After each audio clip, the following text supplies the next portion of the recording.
Okay, so it is time for I Love This Bar.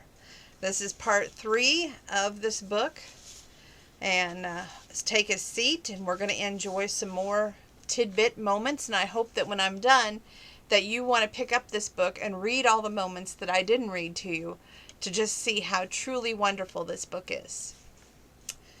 Number 303. Kathy slid behind the wheel of the caddy. I think the best thing that ever happened to you was Jared McElroy.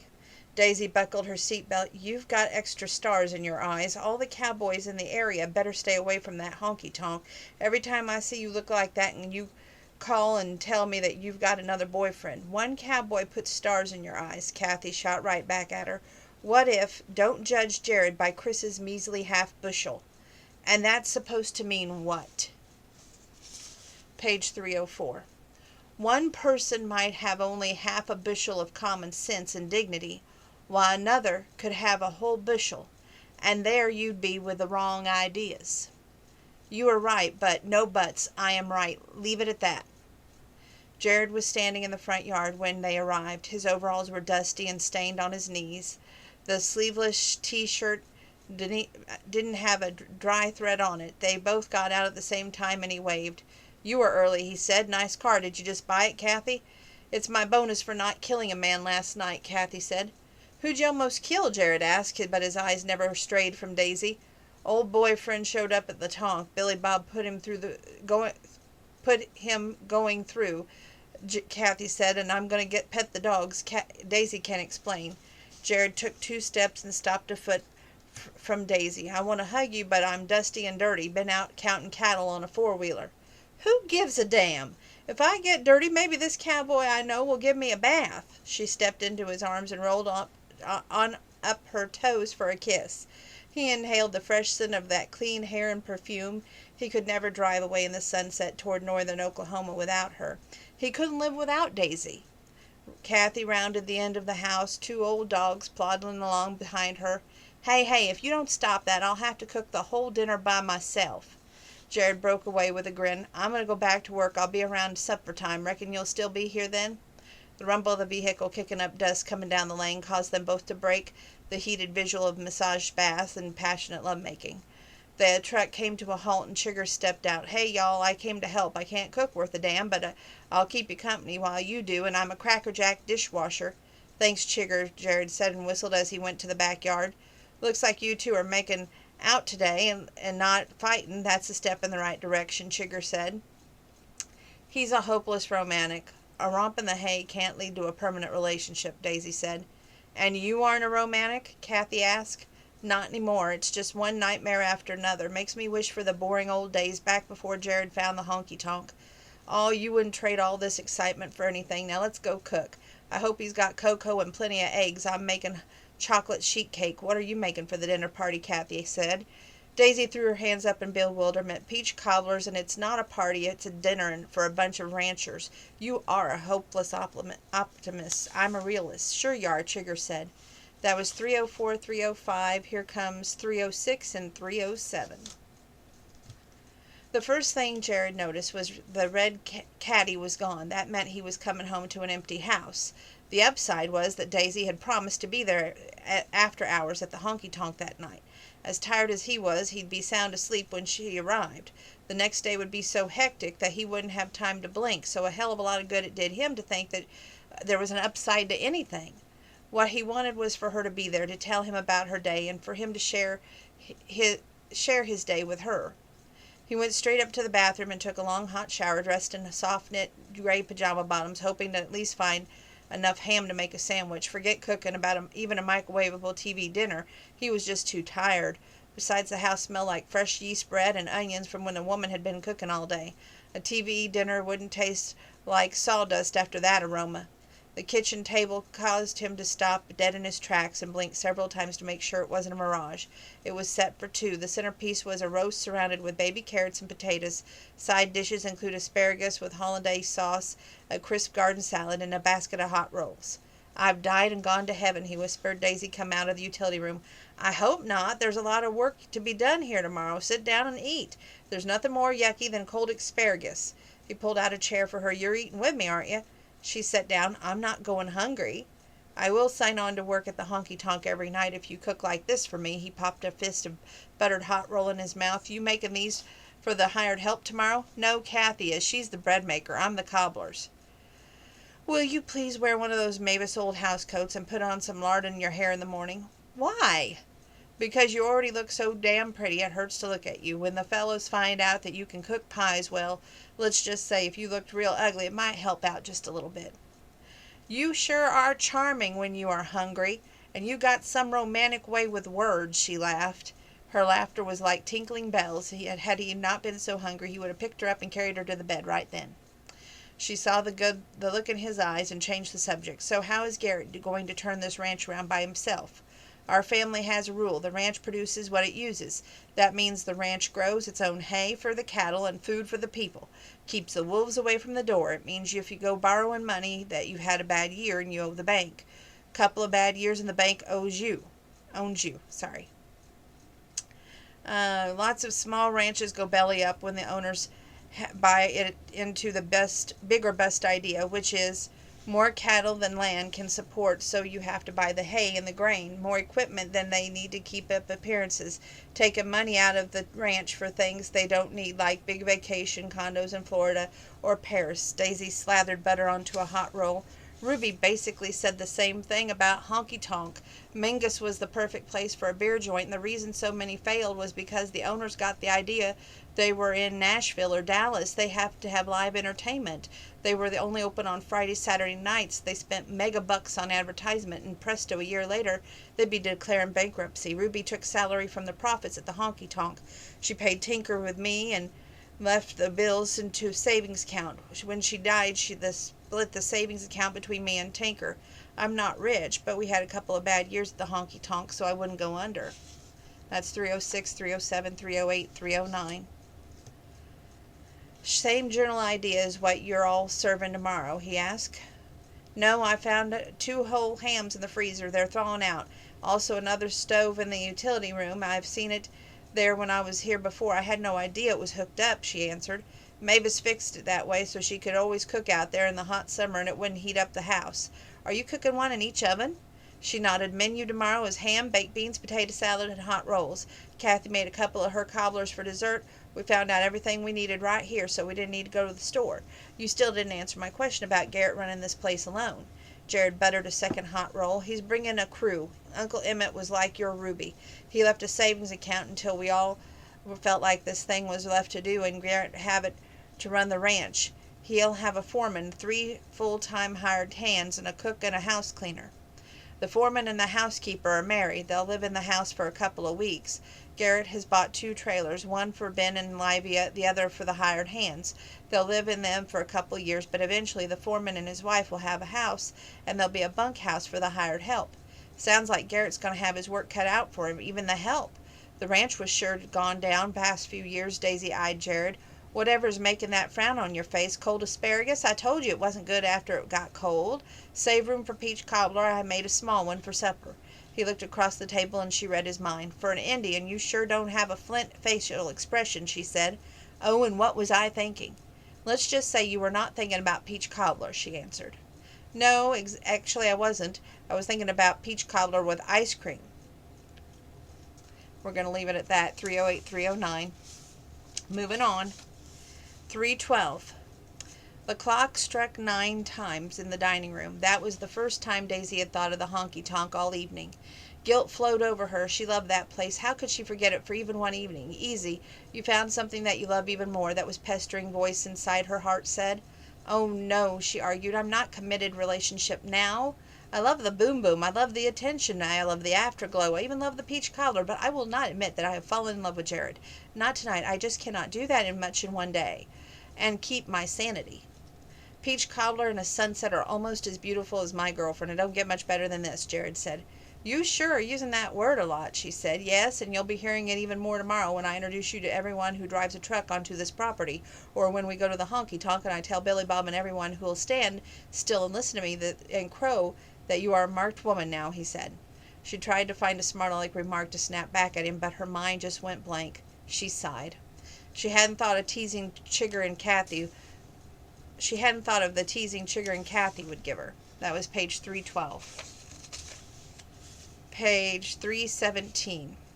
Well, I'll be damned. Jared slipped into the kitchen through the back door and he asked, "What will you be damned about? Daisy will tell you later, but save a week from Sunday for dinner at my house. Mama's coming to visit," Chigger said.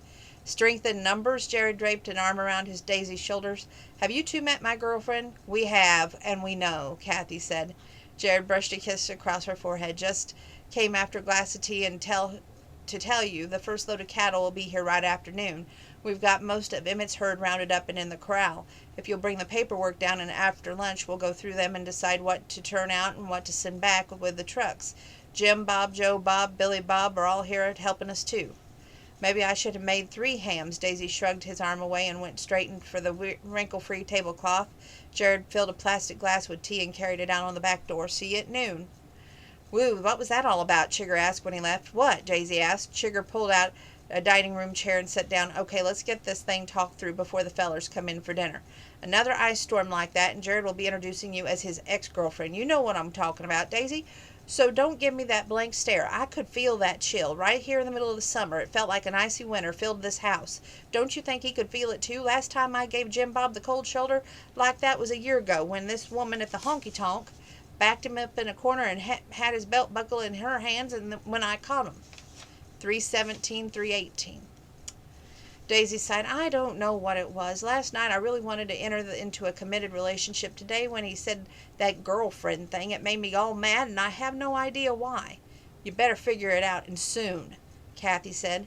"I'm not even sure Jared and I might even think this might be all this stuff around me. I feel like I'm being smothered to death just trying to fix a meal in this house with all the clutter around me and then he's smothering me by being so damn possessive. I couldn't even breathe when he put his arm around me. I felt like all these damn fake animals were giving me all these evil glares. His sister-in-law, Jewel, looks at me and like that," and Daisy stopped talking and threw her hands up in bewilderment. "Physical things are affecting the emotions. I can understand that," Chigger said. "Everything chose that moment to close in on you and make you crazy." "You should see a psychiatrist," Daisy said. "Or you should be a psychiatrist, sorry." No. The hairdresser, rancher's wife, psychiatrist, one and the same. Got to go to get the bottom of the problem, then unravel the damn thing, no matter what you are. Here's the deal. I lost my place. Mama's church owns an old house that they'll keep things like this in, along with clothing and used eyeglasses to give the needy. If Jared's willing, we'll get rid of it. "I'll ask him," Daisy said. "Hey, you know what? This house reminds me of my grandmother. She loved all this falderall," Kathy said. "So do I," Chigger said. "Like I said, it's cozy to me, but to each his own. And if it drives Daisy crazy enough to produce icicles when Jared touches her, it's time for the damn stuff to go." As he worked through that morning, Jared kept thinking about the way Daisy shrugged off his touch. She offered to make the lunch, but he hadn't asked.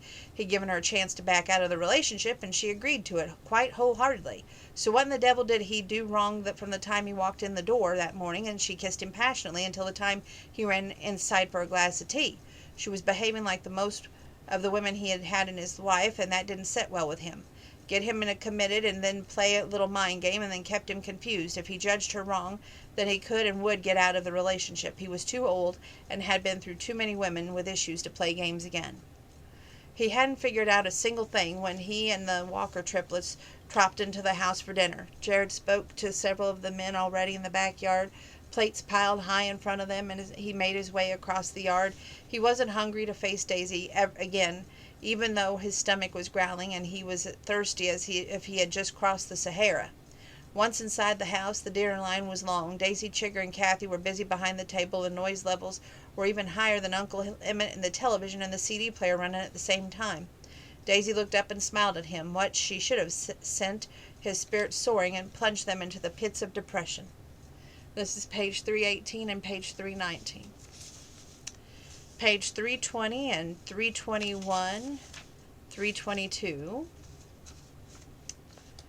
Too hot to touch, cold enough to freeze him, not warm. These abrupt changes in temperature could ruin a relationship and squelch love. Jared picked up a plate at the dinner buffet only to have Daisy move around and get in front of him. "And you won't mind if your girlfriend cuts in line, will you?" "Not at all," he said flatly. A band appeared around Daisy's heart and began to tighten. Had she destroyed the best thing that ever happened to her? "Did you get the cattle all pinned up for me?" she asked as they loaded up their plates. "We did. Just a few more stranglers to the herd and they're all ready." She could feel the frost coating his words. He started out the back door and she touched his arm. "In the living room. Alone, please." He followed without saying another word. She set her plate on the coffee table and sat down cross-legged in front of it. "I'd like to explain about this morning, but you're going to think I'm crazy." He sat across from her. "Explain away." Daisy took a deep breath. "This is going to sound like I'm just trying to justify a bad mood, and I'm really not sure how to put it. But I hate all this clutter. I feel like I'm being smothered to death, and I didn't even realize it until Chigger pointed out." Chigger always has a way to point out when you are bitchy. She cut her blue eyes around him. "I admit it. I'm so sorry for the way I behaved. It was mean and bitchy and just plain ugly. I felt like all the junk in this house was closing in on me, and then there was you all happy because I'm your girlfriend, as you put it, with your arm around me, and it felt like you were closing in on me too. Everything in the place was sucking the life out of me. The evil eyes of those animals damn me. You were all possessive. You want to end our committed relationship because I was bitchy one time. Then evidently I was wrong about you anyway." "I don't want to end it. I want to work through it. You never even acted like this before," Jared said with ice crystals melting from his words. Daisy went on, "And I never will act that way again because I was all worried this morning that you would take it the way you did, and it wasn't a good feeling. I would have just hated for you to treat me like that in front of your friends and family. I'm truly sorry. Please, please forgive me," she said, and locked gazes with him across the table. He touched her hand. Forgiven. Daisy was different. When she was wrong, she apologized. She hadn't let it fester for days, but had cornered him as soon as he was back in the house, and he had a very good feeling that she'd never bring it up again. Yes, sir, his Daisy was honest, and he believed her when she said it wouldn't happen again. "Just like that?" she asked. "Just like that. Forgiven and forgotten." "You're a good man, Jared." In her mind, she's thinking, "I love you, I really do, but I can't say the words. Please don't give up on me. I'll be able to say them someday." "You keep right on thinking that. I've got a confession. All this junk drives me crazy too, but I hate to be in the house with it. Garrett says that night he spends here with Emmett was like a horror movie. He said that their eyes watched them every time he moved. He was planning on making a bonfire out of all of it."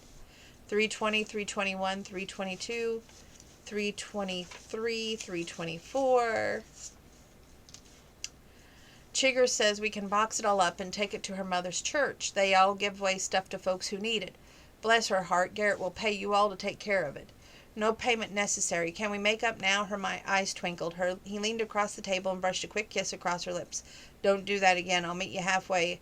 Hell, I'll even meet you at 3/4. But I can't read your mind. Makeup will have to wait. Remember, Garrett, Livy, and Ben are all moving in today. Garrett is taking care of your old room. Livy and Ben will take the other one until the trailer is hooked up. We'll have to put makeup on the back burner, but I guarantee it'll be worth it when we get around to it." She moved around the table to sit close enough that their hips and shoulders would touch. "Why didn't you tell me that last night?" Joe Bob eased the door and peeked in. "Mind if I join you? Tables are full in the backyard. Besides, I want to talk to Jared about this Sunday thing. Lord, can you just see me acting all lovey-dovey with Kathy? She's liable to slap my face." "What Sunday thing?" Jared asked. Joe Bob frowned. "You didn't tell him, Daisy? I'll eat out on the front porch. I just figured you would give me some advice since you played like you were married to Daisy." He left without shutting the door. "Explain, please," Jared said. "It's like this. Chigger figured out that I had hot flashes the first time I laid eyes on you. Don't look at me like that, Grin. It's hard enough for me to admit this, but I'll be damned if I'll keep a single thing from you again," she said, and went on to tell him the whole story. It started with a mild chuckle, then wound up with a loud guffaw that had him reaching in his pocket in his bibbed overalls for a red bandana to wipe at his eyes. "So we get to be married again on Sunday?" "Married twice. They say the third time is the charm, and we'll have to be very careful," she giggled.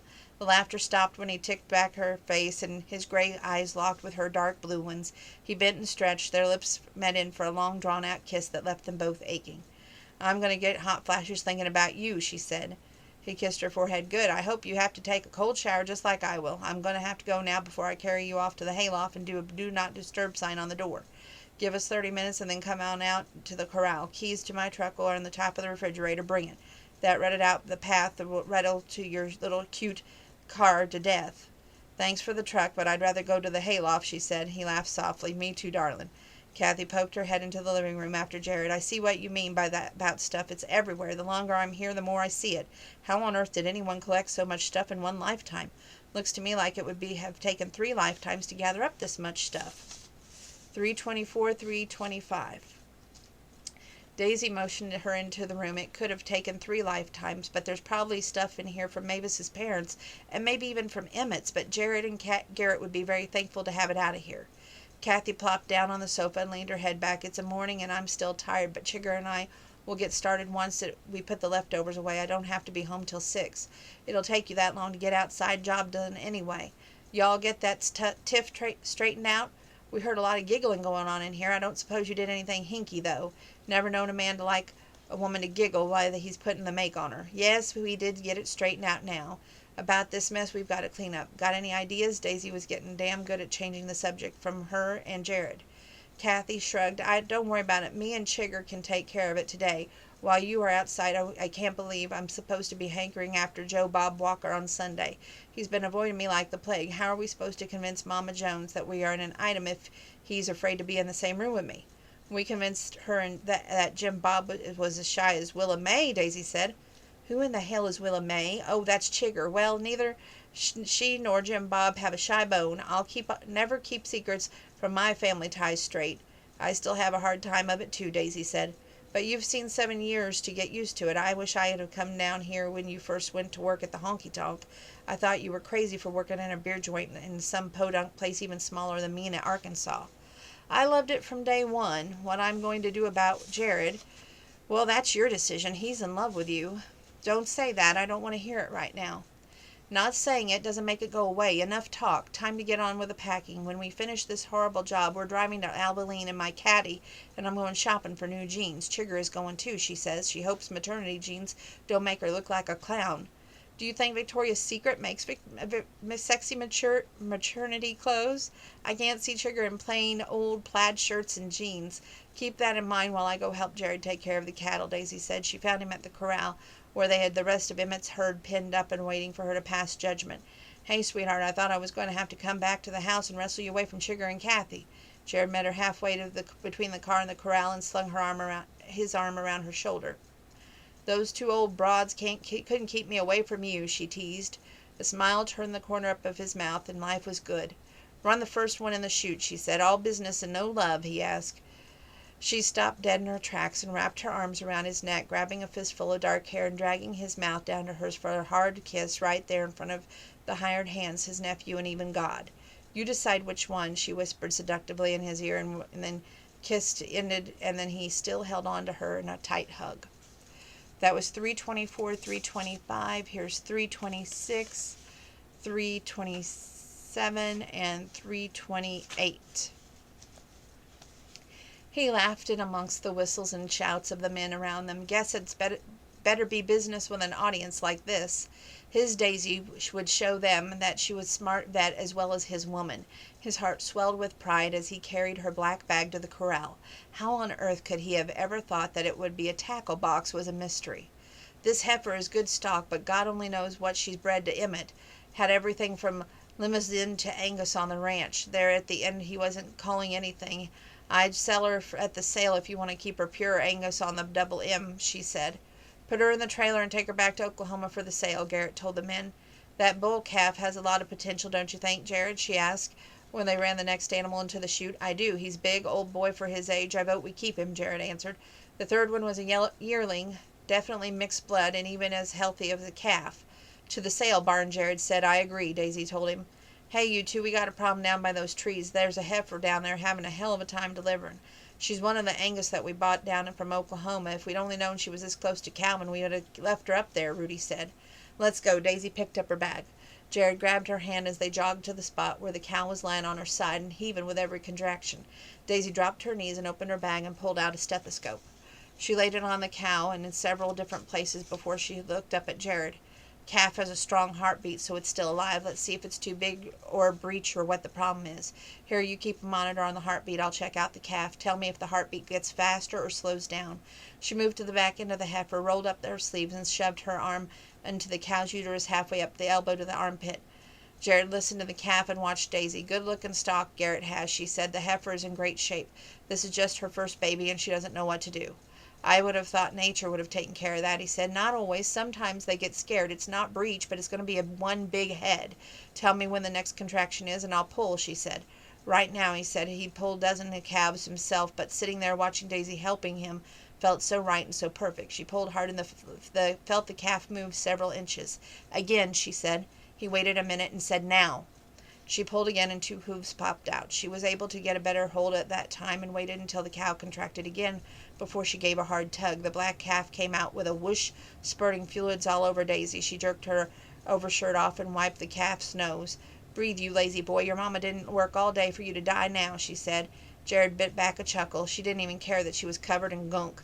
She didn't even know it. All she saw was a newborn calf, and in that moment Jared loved her more than ever before. The calf sucked up air and let out a whimper. She shouted, look, darling, he's alive. He's a fine bull calf.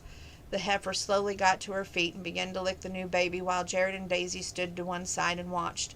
His arm was tightly around her shoulder. Her fingers were hooked in his, and one was in his back belt loop. We did good, she said. We sure did, he agreed. That was 326, 327, 328. Still on 328, going to 329 and 330.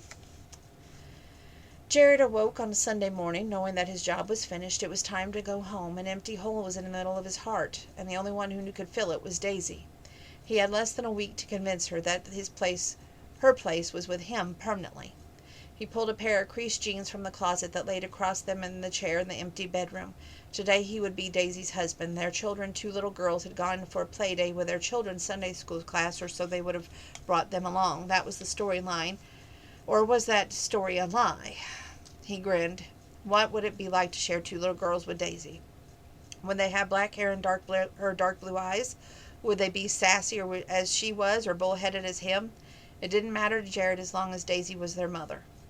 Daisy found Kathy already up at the breakfast table with a cup of coffee in front of her. Good morning, Joe Bob's girlfriend. What did you teach in Sunday school this morning? She poured herself a cup and grabbed a package of toaster pastries out of the box. I taught your 2 little girls, Janine and Juliana, the story of Jonah and the whale. It's kind of like the story of you and Jared. Jonah is symbolic of the love you share, only it's swallowed by this big whale called fear, who refuses to spit it out until you own up to the fact that you really are in love. That's enough, Daisy pointed out at Kathy. Okay, then I'll tell you about your sweet little girls. It is so cute the way you gave them J names just like their father, Kathy smarted off. Daisy's eyes twinkled. Janine and Juliana. I'll tell Jared so we can pass it on to Mama Jones, but if you ever think I'm naming my daughters such crazy names, you are crazy. You won't have girls. You'll have a whole yard full of mean boys. Chigger's going to have girls, Kathy said. That written in stone, or is that some regal room? It was in Kathy's turn to laugh. I'm just jealous. You get to have a handsome hunk husband all day, and all I get's a red-haired boyfriend. What's the matter with Joe Bob? 2 things. I've never been attracted to the rare-head men, and not even after Bubba McCann spit chocolate on my shirt and told me it was tobacco when I was in 1st grade. What's the second thing? I'm not so good at pool, and he'd never stay with a woman who couldn't challenge him on the tables. Guess that's enough to keep a relationship from working. You best get primping, though. Oh, did I tell you that Chigger invited her brothers and their wives to be shindigging too? Kathy groaned.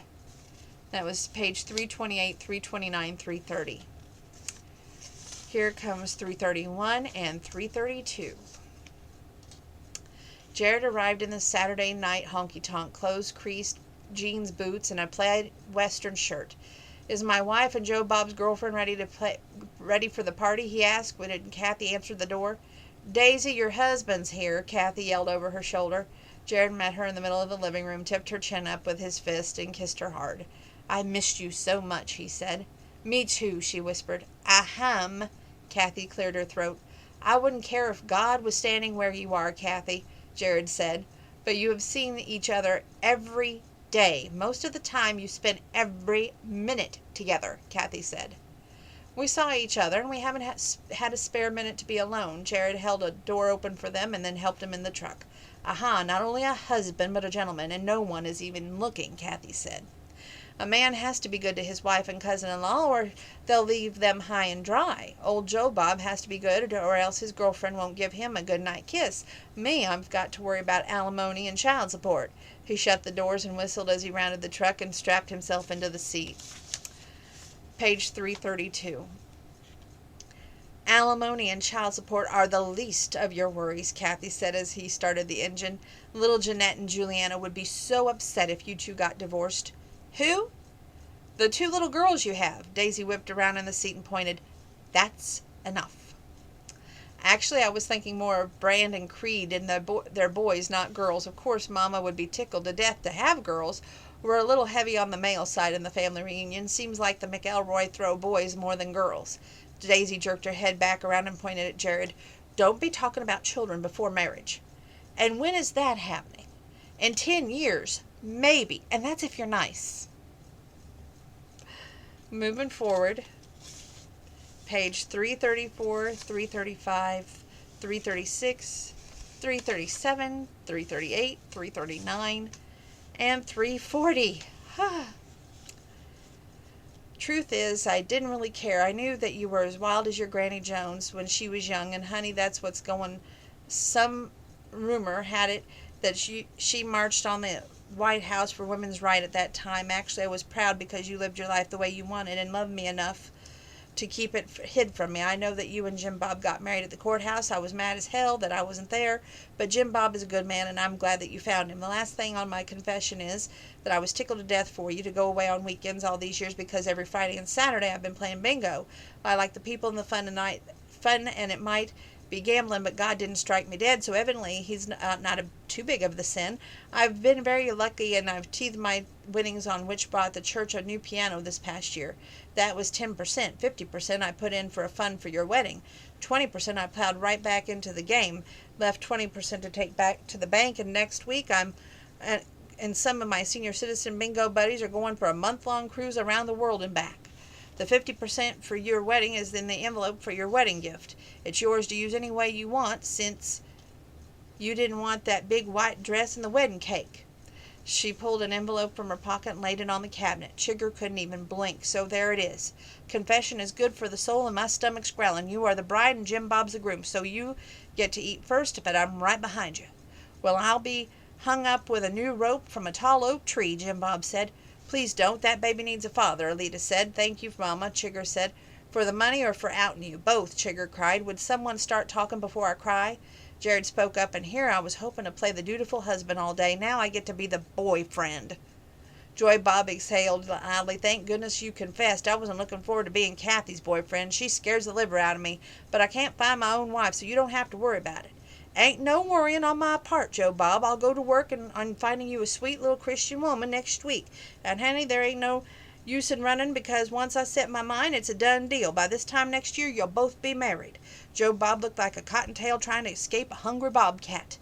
Alita patted him on the arm. Good looking as you boys are, why, it won't take but a few words.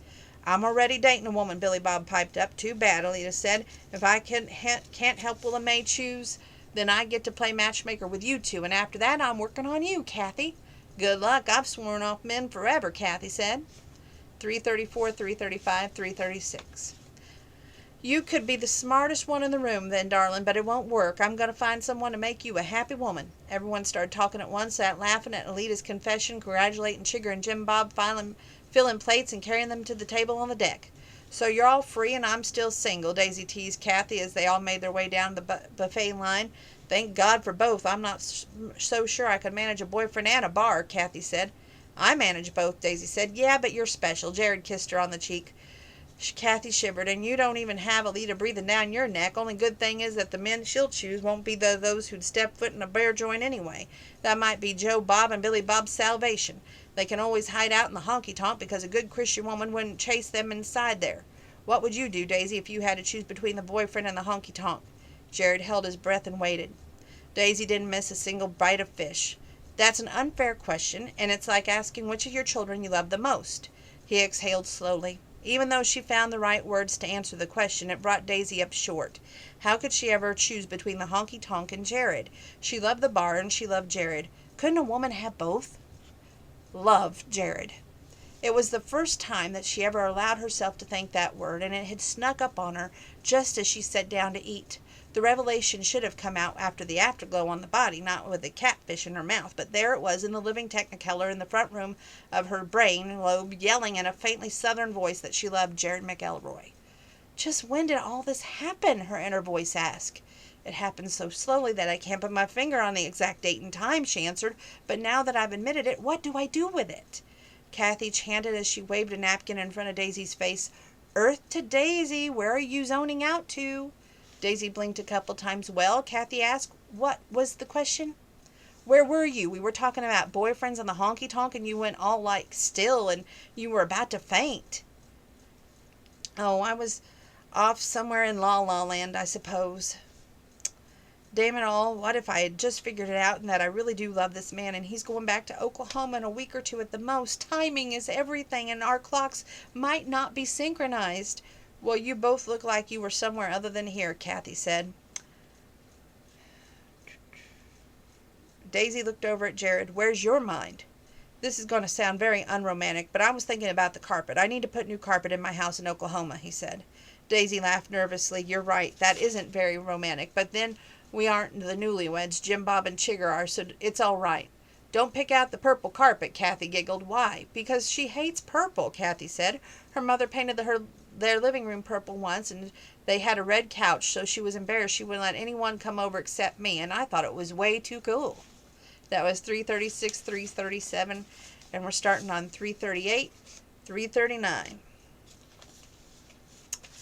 The many sides of Daisy, Jared said softly. You're like an onion, just one layer after another. And they all stink, Daisy said. Depends on whether you like onions, and I love them, Jared said. Jim Bob's father, Harlan, stood up and tapped his beer bottle and fork with everyone's attention. For those who don't know me, I'm Harlan Walker, father to these redhead triplets, and after 3 rough and rowdy boys, I never could talk to my wife into trying for a girl. She just shivered and asked me if I wanted to raise 6 boys all alone, because if I had another set of triplets, they all could just take her on the funny farm. So we waited for a long time for Chigger to come into our family, and I'd like to propose a toast to my new daughter, Chigger. I know her real name, but she will always be Chigger to us. He held his beer bottle up high. To Chigger Walker, the daughter we love as much as our own son Jim Bob does. May your marriage last as long as the love you share, and may that last forever. He touched his glass to Chigger's, and she wiped away a tear. Jared pushed back his chair. It's the traditional for the best man to give the toast. I've known these 3 fellows since they were barefoot boys fishing in Uncle Emmett's pond. Couldn't tell them apart then, and still have trouble doing that now. I know that Jim Bob is the one with a pretty lady beside him, so that'll make it easier. I hear the reason Jim Bob married Chigger is because she can tell them apart. He paused while everyone laughed. Here's an old Irish wedding blessing on the couple. May God be with you and bless you. May you see your children's children. May you be poor in misfortune and rich in blessings. May you know nothing but happiness from this day forward. To Chigger and Jim Bob, he raised his beer bottle. The whole crowd repeated, to Chigger and Jim Bob. That was beautiful, Daisy said. When she looked up, Chigger was wiping a tear from her eyes and nodding. Me? Daisy mouthed. Chigger nodded again. Daisy rose to her feet slowly. I was the maid of honor, and I don't have anything prepared, so I'll tell a story. The first time I ever saw Chigger, I thought she was a hooker. Everyone, including Alida, laughed out loud, loud and long. Daisy blushed. Well, I did. I got to admit the honky-tonk wouldn't be the same without her and Walker triplets. It's only the summer that she and I've gotten to be friends that I was honored to stand up with her at the wedding. But I'm more than honored to say she's my good friend, and she's been there with me through thick and thin these past weeks. So here's to Chigger, Jim Bob. Since I'm Irish too, I'll give them my blessing.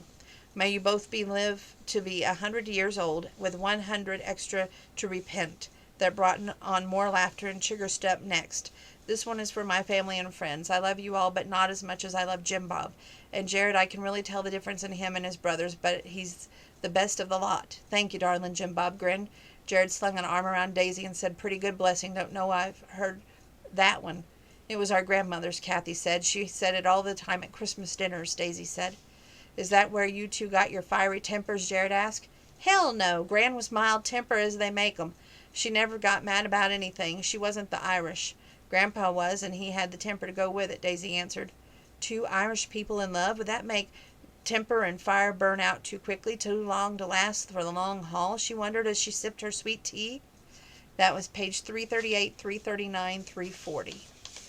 We're down to the last few paper clips before I give you a rating. Sit with me a minute or two before I go. I've got something to say. He sat down in a chair and pulled her down to sit in his lap. Let's say hypothetically that this one sexy, sassy bartender had fallen for an old Oklahoma cowboy. Let's say that his roots were in Oklahoma and that she loved this bar. But that if she would go to Oklahoma with him, he'd be more than willing to buy her another beer joint close to the town where he lives. I forgot to mention that this barmaid is also a vet tech, but she's smart enough to be a full-fledged vet. That cowboy is so all-fired proud of her that he'd even be more happy to see her working for a vet or just taking care of cattle on his ranch. Hell, he'd even be proud if she would just work a few nights a week in a bar and that was what she wanted. So what would that bartender think, hypothetically, of course? She kissed him long and hard. That bartender would think that she'd just fallen into a gold mine. Now go home and get some sleep, and we'll talk about the hypothetical barmaid and the cowboy when we aren't both about to drop. He gave her another long good-night kiss. Oh, yeah, I almost forgot. Mama and Daddy are flying down here tomorrow. They want to see how the house is shaped up. They'll be surprised. She locked the door behind him. He left with an extra spring in his step. There was hope. That was page 342, 343, and we're at the bottom of 343. Jared had just given her the best of three worlds. He said that he wouldn't be ashamed of her working in a beer joint or even owning one. That he would be honored to have her as his vet tech for his ranch. But he hadn't proposed. Was he asking her to move to Oklahoma, to live with him, or to marry him? His parents were flying down to see the house. What would they think of Jared's offer? Or did it even matter what they thought? She checked the clock, 10 minutes past 4.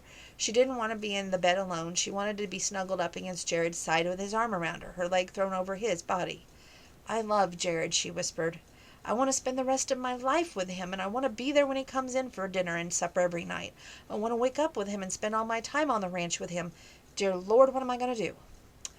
I've said that time and time again, and I'm not ever leaving the honky-tonk. I wouldn't even let him say the words. What if he's changed his mind? She fell back on the bed with such force that she bounced. Go tell him, her heart said. It's the middle of the night, she moaned.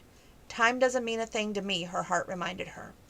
She pulled a kimono-style red silk robe over her sleep shirt that had Betty Boop on the front, shoved her feet into fluffy orange slippers, and picked up her robe and picked up her purse. She couldn't sleep even if she wanted until daylight, until she had the courage.